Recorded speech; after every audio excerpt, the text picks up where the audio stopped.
¿No has hecho alguna cosa que merezca la pena mencionar?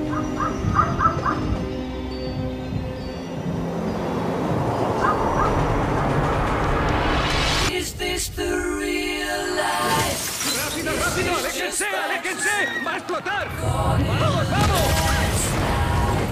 Eres mi héroe. Oye, ¿sigues ahí? Sí, es que se me ha ido la olla. It just was a personal connection with the character. You know, the idea of why a person retreats into their head and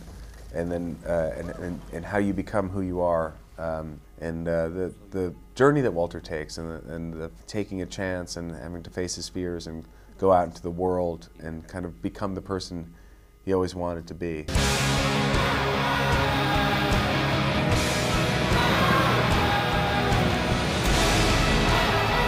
You're shooting on the streets of New York and on 6th Avenue, and people in New York don't really care if you're making a movie. They just want to get home or get to work, so they just walk right through. It can be very chaotic. In Iceland, the weather is incredibly challenging and very extreme. Each sequence of the movie had its own challenges, but it was really enjoyable to work on. Yo le lancé un cartucho de tóner desde aquí una vez. ¿Sí?